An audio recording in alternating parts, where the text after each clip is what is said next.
a gente já começa com notícia, porque ontem à noite o Fortaleza oficializou a contratação do jovem atacante da promessa argentina, José Herrera, de 22 anos, um baita investimento de 2,4 milhões de dólares por 70% dos direitos econômicos do jogador, e um contrato bem longo. Você tá vendo aí, até 2030, Manso.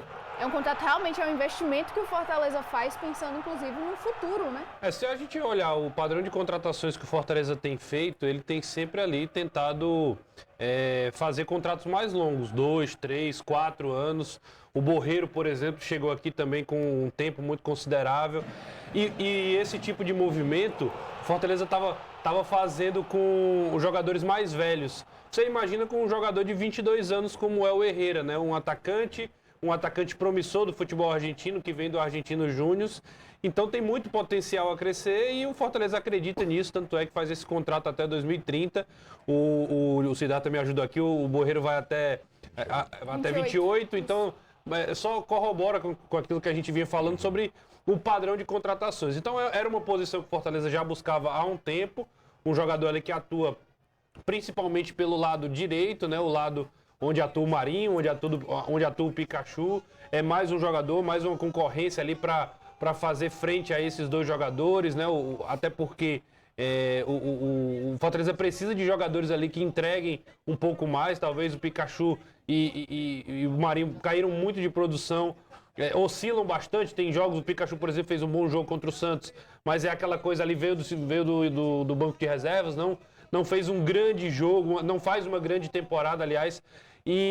Enfim, é importante ter um jogador como ele, um jogador que é rápido, é veloz, que tem uma boa finalização.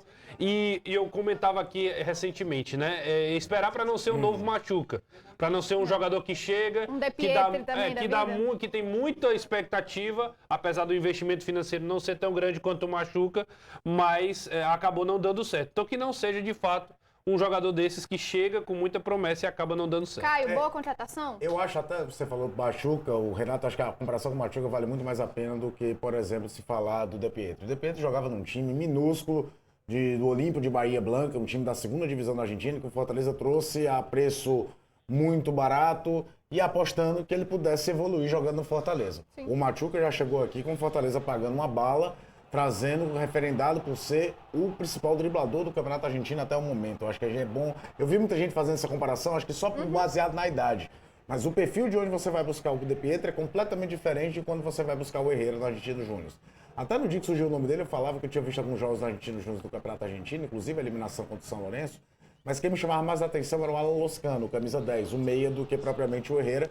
Mas é aquela coisa, quando você vai assistir um jogo por prazer, você não está olhando aquela posição, aquele jogador, porque você não está querendo contratar, você não está preocupado com as carências do seu time. Então o departamento de análise do Fortaleza, o CIFEC, já vai com um outro olhar para a partida. Sim. Então deve ter encontrado valências no Herrera nesse aspecto. E essa questão do contrato longo, se vocês lembrarem, o Fortaleza começa a fazer isso lá com o David.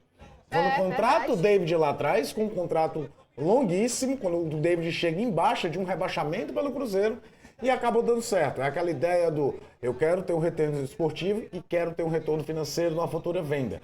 O negócio é que o Fortaleza precisa do retorno esportivo para ontem, porque a situação é muito delicada. Mas faz sentido como negócio. Vamos lá aqui, os números dele em 2025, 19 jogos, 5 gols, 2 assistências. Esse é o Herrera no Argentino Júnior em 2025. De 2022 a 25, são 91 jogos, 10 gols, 7 assistências, para ajudar o Fortaleza nessa continuidade, nesse segundo semestre de campeonato. Se a gente considerar que ele não é um centroavante, que ele não é um jogador ali que tem a missão, a obrigação ali de ter um número elevado de gols, você fazer 5 gols em 19 jogos é um bom número, é um número razoável, assim. Talvez o número que me chama mais atenção é a baixa assistência, né? Só ter 2 essa temporada.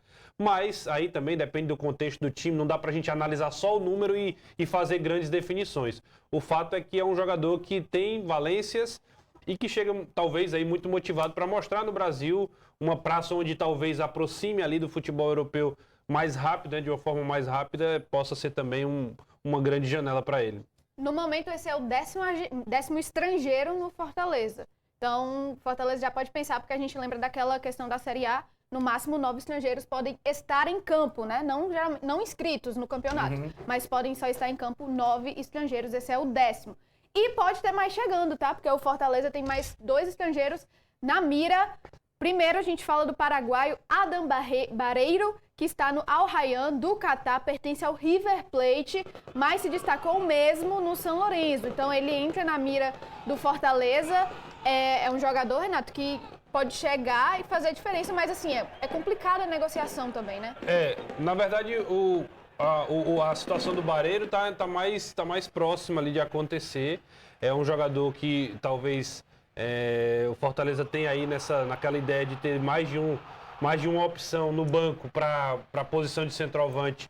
Ele chega com essa possibilidade. Como você bem disse, foi destaque no São Lourenço, acabou indo para o River Plate, não teve tanto espaço, foi para o Al Rayyan.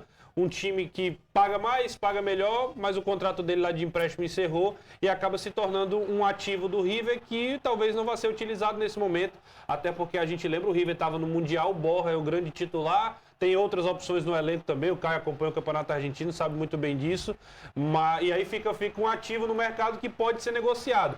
A situação não é tão simples, mas ela está mais próxima do que o outro que vamos comentar que agora. A gente vai comentar também. A gente vai falar agora do Solari. Ele também está na mira do Fortaleza, Caio, mas é um jogador que deve ser usado pelo Racing, né? Que é onde ele está no momento. O técnico tem interesse em continuar com ele para continuar a temporada. É o seguinte, a questão sempre é econômica. Sempre é econômica. O futebol argentino tem diversos problemas econômicos para manter seus jogadores. O Solari é titular do Racing há um bom tempo, não é um dos principais destaques. Quando a gente falou do Racing que enfrentou o Fortaleza, a gente falava do Maravilha Martínez, falava do Martinena, falava até do Sousa, não se destacava tanto o Solari, embora ele tenha feito boas exibições sim contra o Fortaleza. Ao contrário do Barreiro, que se vier, vem para ser a disputa pelo 9, o tal 9, que o Papelinho já falou diversas vezes que viria, que aí a gente até falou nesse contexto de ter Lucero, Daverson e agora um outro que seria o Barreiro. O Solari é um jogador que cai mais pelos flancos, joga muito mais pelo lado direito que pelo lado esquerdo que pelo lado direito, mas como o Renato falou, é uma negociação complicada pelo desejo do Gustavo Costa de permanecê-lo. Mas tudo passa por questão econômica. O Racing, por exemplo, fez uma baita fase na primeira fase da Libertadores, foi eliminado pelo Platense no Campeonato Argentino. O Platense viria a ser campeão, então essa derrota diminui de tamanho, vamos falar assim. Mas ele tá morrendo de medo de perder todo mundo, porque o Martinena tem proposta, o de César de zagueiro tem proposta, o Solari no mercado. Então, o que ele conseguir segurar, aquele que não é uma venda substancial para a sobrevivência do clube, ele vai tentar segurar. O Solari é um baita jogador. Sim. Eu confesso que de todos aí, dos 3, do Herrera que foi anunciado, sim. O próprio Barreiro e o Solari seria aquele jogador realmente de uma grande contratação. Né? Talvez por isso a dificuldade de trazer, porque o treinador lá não quer se livrar quer utilizar ele. Não quer liberar um jogador que muitas vezes não é titular, algumas vezes não é titular, mas é sempre muito utilizado. Vamos ficar de olho nesses 2 nomes aí. Marcelo Paes, inclusive, está dando entrevista para os nossos colegas. Qualquer informação a gente traz aqui.